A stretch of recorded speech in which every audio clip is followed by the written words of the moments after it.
Thank you, Madam Speaker, and members in the chamber here today and then on the phone as well.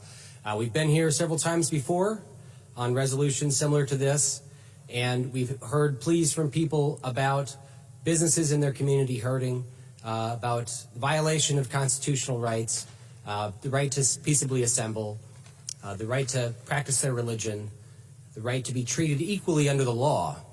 And we have not moved the needle on getting the majority of this chamber to vote to end the peacetime emergency.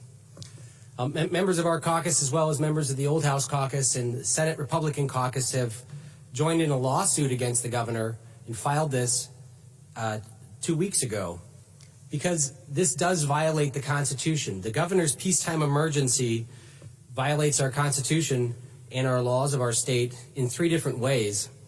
Now, the first one is that the governor's exceeded his authority because he's violated the non-delegation doctrine, because the executive orders are an exercise of pure legislative power without judicial oversight. There was a lawsuit in Minnesota which was heard by the Court of Appeals, and they've affirmed that there's no judicial review of the authority that's granted to the courts in this governor's executive orders. So the judicial branch has no checks and balances on his power. And so that's why we filed a lawsuit challenging this delegation of duty. The second part of our lawsuit states that the Minnesota Statute 12.31, which is how the governor has derived his executive powers, doesn't authorize him to invoke this emergency powers because of public health reasons, because of a public health crisis. In fact, Representative Liebling, 8 days before the governor invoked this emergency power, brought forward House File 4326, which specifically granted the governor the authority to declare a peacetime emergency due to a public health crisis. Because the law itself does not give the governor the authority to declare a peacetime emergency due to a public health crisis. It only allows him to declare an emergency when there is an act of nature, a technological failure or malfunction, a terrorist incident or an industrial accident, a hazardous materials accident, or a civil disturbance that endangers life and property, and where the local government resources are inadequate to handle the situation.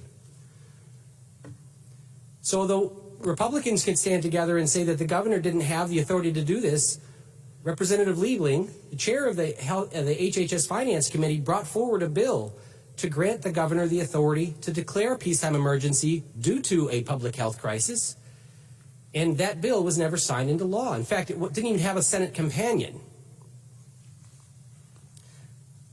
It's important to address when the governor oversteps his boundaries. Now, her bill actually also granted that the public health emergency, if enacted due to a public health crisis, would be continued up to 90 days without review by the legislature instead of 30. Now, the third part of our lawsuit and why we challenge this authority is because in Chapter 12.31, Subdivision 2, the legislature gave the power to the governor to do this, but then allowed for a legislative veto.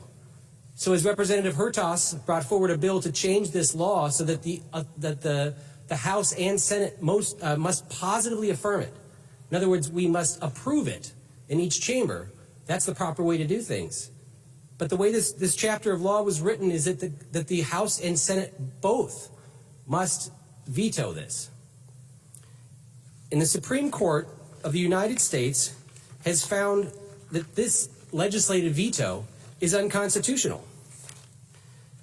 And this is why in our lawsuit we've also challenged this. In the Supreme Court decision in the INS versus Chadha, they held that the legislative veto is unconstitutional. And nowhere in Minnesota's Constitution do we allow for this action. To delegate lawmaking authority to the executive branch without having proper review by the legislature. Now, the courts may find that the legislative veto is indeed unconstitutional, but they can't sever this from our chapter of law because no one in the legislature would authorize the governor to have supreme lawmaking authority without any oversight. So whether you support the governor's decisions on his executive orders, on trying to protect the state, you should agree that this is unconstitutional and the governor has exceeded his authority, and specifically doesn't have in this chapter of law the ability to declare a peacetime emergency due to a public health crisis. Now, as this lawsuit challenges his authority, moves forward, and the governor has to declare where he has this authority next week, we have to also realize we have the opportunity now to take back lawmaking authority, and we should be voting today to end the peacetime emergency. It's not going to undo all of his executive orders immediately.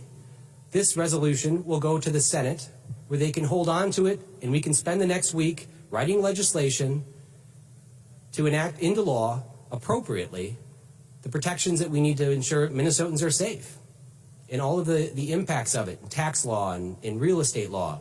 We can do this correctly through legislation. So members, I would urge a yes vote on this resolution. And thank you, Madam Speaker and members.